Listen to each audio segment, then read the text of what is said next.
అండి, welcome to నవలా హృదయం. ఈరోజు వీడియోలో వసంత శిశిరం నావెల్ నెక్స్ట్ పార్ట్ చూసేద్దాం. కథలోకి వెళ్ళిపోదాం రండి. భానుమతి ఇంటి నుంచి కారులో బయలుదేరిన వసంత్కు గత 24 గంటల్లో జరిగిన సంఘటనలు గుర్తొస్తాయి. ఆ క్రమంలో దొరికిన సాక్ష్యాల ద్వారా శిశిరనే ఇదంతా చేసింది అన్న నిర్ణయానికి వచ్చి మనసులో బాధ, ఆవేశం పెళ్లిబుకుతుంటే కంట్రోల్ చేసుకుంటూ తన తల్లిని కలవడానికి భానుమతి ఇంటికి బయలుదేరతాడు.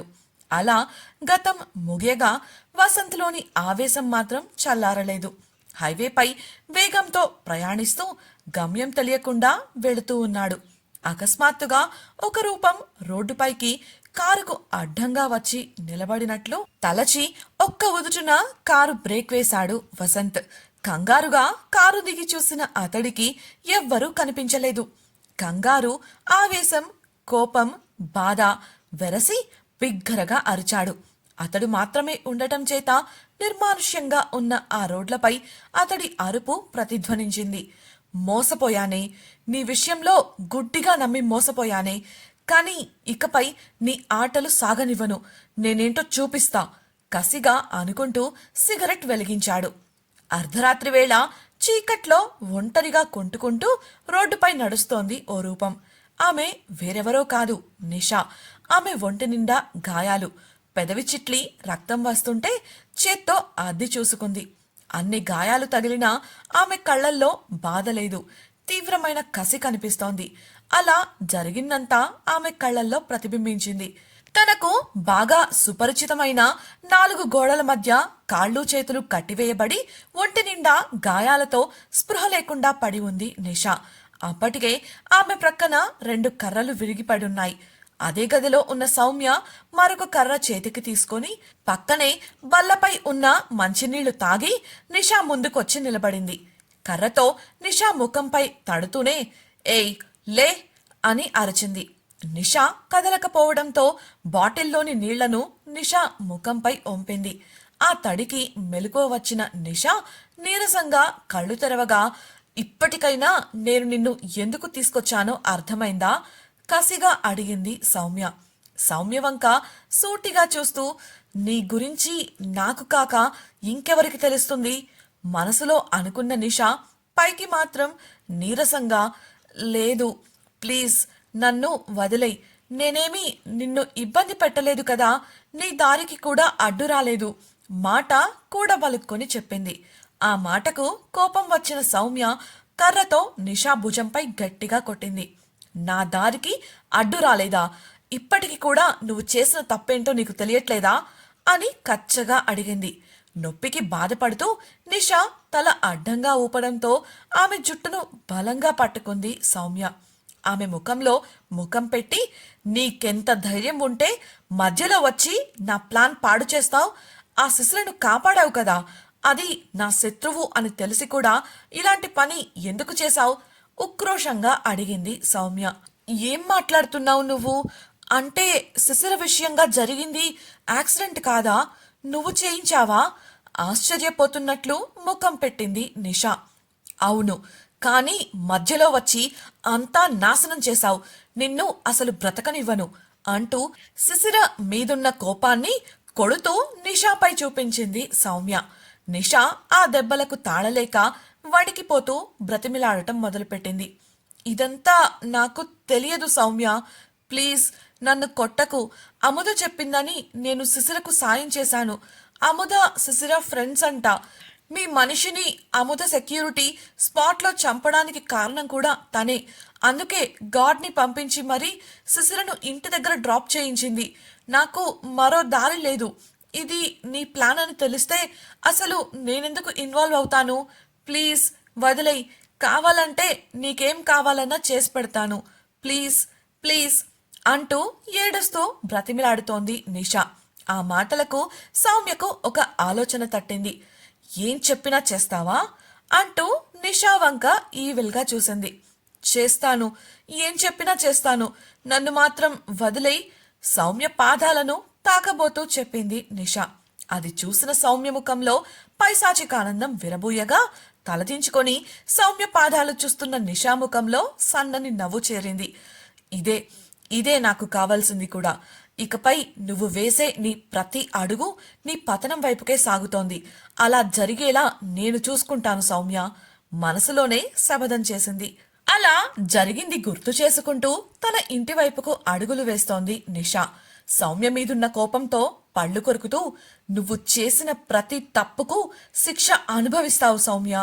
అనుభవించేలా నేను చేస్తాను. నువ్వు నాకు చేసిన అన్యాయాన్ని ఊరికే ఎలా మర్చిపోతాను? నా ఈ ప్రయత్నంలో నా ప్రాణం పోయినా సరే నేను వెనుకాడను స్థిరంగా అనుకుంది.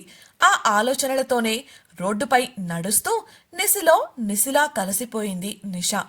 తన గదిలో ఉన్న సౌమ్య ఇవాళ ఆ శిశిర మిస్ అయినా వసంత్ శిశిరను ద్వేషించేందుకు నేను చేసిన ఏర్పాట్లన్నీ సరిగ్గా పనిచేశాయి.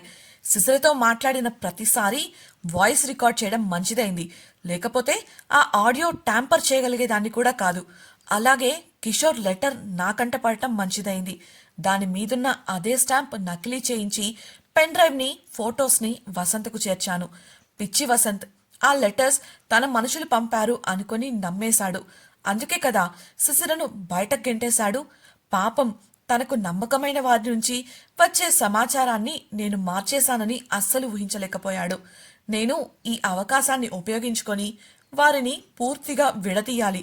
కానీ నేరుగా కలుగ చేసుకోకూడదు. లక్కీగా నాకు 2 పావులు దొరికాయి. ఆఫీస్లో ఆ సోఫీ, బయట నిషా. తోలుబొమ్మలను ఆడించినట్లు ఆడిస్తాను. ఇప్పుడు మొదలవుతుంది అసలాట. పైశాచికంగా నవ్వుతూ చేతి వేళ్లను బిగించింది. తెల్లవారిపోయింది. ఉదయం 9 గంటలైనా శిశిర ఇంకా నిద్రలేవలేదు. ఉమకు అప్పటి వరకు ఆమెను నిద్రలేపాలని అనిపించలేదు. రాత్రి జరిగిందంతా శిశిర ద్వారా తెలుసుకుంది. ఆ బాధతో శిశిర రాత్రి సరిగ్గా నిద్రపోలేదని తెలుసు. కాని ఇప్పటికే ఆలస్యమైంది. అందుకే శిశిరను లేపాలని నిద్రపోతున్న ఆమె ముఖం మీద దుప్పటిని తొలగించింది. నిద్రలో కూడా ఆమె కళ్ళు వర్షించాయన్న దానికి గుర్తుగా శిశిర చెంపల వెంట ఉన్న చారికలు సాక్ష్యాలుగా నిలవగా ఒక్క పూటలో పీక్కుపోయిన శిశిర ముఖం చూసి ఉమకు బాధ కలిగింది. నిట్టూర్చి, శిశిరా ఇక లే, ఇప్పటికే చాలా లేట్ అయింది. శిశిరను కదిపింది ఉమ. కళ్ళు తెరిచిన శిశిర నీరసంగా లేచి కూర్చోగా, రాత్రి కూడా ఏమీ తినకుండా పడుకున్నావు. ముందు లేచి ఎంగిలిపడు. ఆ తర్వాత వెళ్ళి వసంత్ గారిని కలువు. రాత్రి ఆ దొంగ మొహంది చేసిన పని గురించి చెప్పు. నాకెందుకో నువ్వు ఆయనతో మాట్లాడితే అన్నీ సరవుతాయనిపిస్తోంది అంది. శిశిర నీరసంగా, ఇప్పుడు నేను ఏం చెప్పినా ఆయన నమ్మే స్థితిలో లేరు ఉమా. రాత్రి ఆయన కళ్ళల్లో కనిపించిన కోపం నేను ఇంతవరకు ఎప్పుడూ చూడలేదు తెలుసా. అలా వినేవారే అయితే రాత్రే నాకు ఒక అవకాశం ఇచ్చేవారు కదా. ఇప్పుడు నా పట్ల ఆయనకు ఉంది ద్వేషం మాత్రమే. నీరసంగా సమాధానమిచ్చింది. ఉమ విసుగ్గా, అలా అని ఊరికే వదిలేస్తావా? ఆ నిషా చెప్పినట్లు ఇదంతా ఆ సౌమ్య పనే అయ్యుంటుంది. అసలు ఏం జరిగిందో తెలుసుకుంటే మనం ఏం చెయ్యాలో తెలుస్తుంది కదా. ముందు నువ్వు లేచి ఫ్రెష్ అవ్వు, నేను కూడా నీతో వస్తాను అంటూ శిశిరను లేవదీసింది ఉమ. ఆమె చెప్పింది కూడా నిజమే అనిపించి పైకి లేచింది శిశిర. రాత్రి ఆలస్యం కావడంతో ఆలస్యంగా ఇంటి నుంచి ఆఫీస్కు బయలుదేరాడు వసంత్. అతడికి మనసు బాగోలేకపోయినా ఆఫీస్ పనులు చూసుకోవడానికి కిషోర్ కూడా లేకపోవడంతో ఆఫీస్కు వెళ్లాడు. అతడు వెళ్లిన 15 నిమిషాల తర్వాత ఆ ఇంటి ముందు ఆటో దిగింది శిశిర. ఉమ కూడా ఆమెతో వస్తానని గొడవ చేసింది. కాని శిశిరే వద్దని ఒంటరిగా వచ్చింది. ఇంట్లోకి వెళ్లిన శిశిర నేరుగా వసంత్ గది దగ్గరకు వెళ్లి తలుపు కొట్టగా వంటగదిలోంచి బయటకు వచ్చింది ఛాయ. శిశిరని చూసి మూతి తిప్పుకుంది. వెంటనే సర్దుకుంటూ, సార్ ఇంట్లో లేరు మేడం, ఆఫీస్కెళ్లారు అని చెప్పింది. అదేంటి, నేను ఆఫీస్కి వెళ్లే వస్తున్నాను, సెక్యూరిటీ రాలేదని చెప్పారు అయోమయంగా అడిగింది శిశిర. ఆయన వెళ్ళి 15 నిమిషాలే అవుతుంది మేడం, అయినా మీరు మళ్ళీ ఎందుకొచ్చారు అన్న ఛాయ మాటల్లో కాస్తంత నిర్లక్ష్యం దొర్లింది. ఏంటి? తీక్షణంగా చూస్తూ ప్రశ్నించింది శిశిర. సర్దుకొని, అంటే సారు మిమ్మల్ని ఇంటికి రానివ్వద్దు అని చెప్పారు మేడం, చాలా కోపంగా ఉన్నారు, అందుకే అడిగాను అంది ఛాయ. అందుకు శిశిర మౌనంగా ఉండిపోయింది. మీకేదైనా కావాలంటే ఆయన ఉన్నప్పుడు రండి మేడం, ఇలా ఆయన లేనప్పుడు వస్తే చెప్పాక కూడా ఇంట్లోకి ఎందుకు రానిచ్చారని నన్ను తిడతారు. మళ్ళీ మీరేదైనా చేసి సమస్య వస్తే మా ఉద్యోగాలు పోతాయి, నిష్ఠూరంగా అంది ఛాయ. ఆ మాటల్లోని అంతరార్థాన్ని గ్రహించిన శిశిరకు కోపం వచ్చింది. ఇది నా ఇల్లు, నేను వస్తాను, ఇక్కడే ఉంటాను కూడా. పని మనిషివి, నీ పనులు చూసుకొని వెళ్ళు, మా విషయాల్లో కల్పించుకోవాలని ప్రయత్నించకు, కన్నెర్ర చేస్తూ చెప్పింది. శిశిర స్వరంలోని కోపానికి జడిసింది ఛాయ. నిర్మల ఆంటీ ఎక్కడా అడిగిన శిశిరకు జంకుతూ, లీవ్లో వెళ్లారు మేడం, ఎప్పుడొస్తారో తెలియదు అని జవాబిచ్చింది ఛాయ. తన గదికి వెళ్లిన శిశిర 15 నిమిషాల తర్వాత ఒక బ్యాగుతో క్రిందికి వచ్చింది. ఛాయ హాలులోనే నిలబడి చూస్తూ ఉండటంతో ఆమెను ఒక చూపు చూసి బయటకు వెళ్లిపోయింది. శిశిర అలా వెళ్ళిందో లేదో ఛాయ జరిగిన విషయాన్ని సౌమ్యకు చేరవేసింది. సరే, నేను చూసుకుంటా అన్న సౌమ్య, ఇప్పుడు నేను వేసిన ఉచ్చు నుంచి మీరు తప్పించుకోవడం అంత సులభం కాదు శిశిర. సరైన సమయం చూసి వసంత్పై వల విసిరాను. అతడు ఇప్పుడున్న ఒత్తిడిలో అటు కంపెనీనా లేక నువ్వా అని తేల్చుకోలేక, నీ మీద ప్రేమను వదులుకోలేక, ఇటు నిన్ను సమర్థించలేక విలవెల్లాడతాడు. ఆ విసుగునంతా నీపై చూపిస్తూ నిన్ను మరింత దూరం చేసుకునేలా నేను చేస్తాను మనసులో అనుకుంది.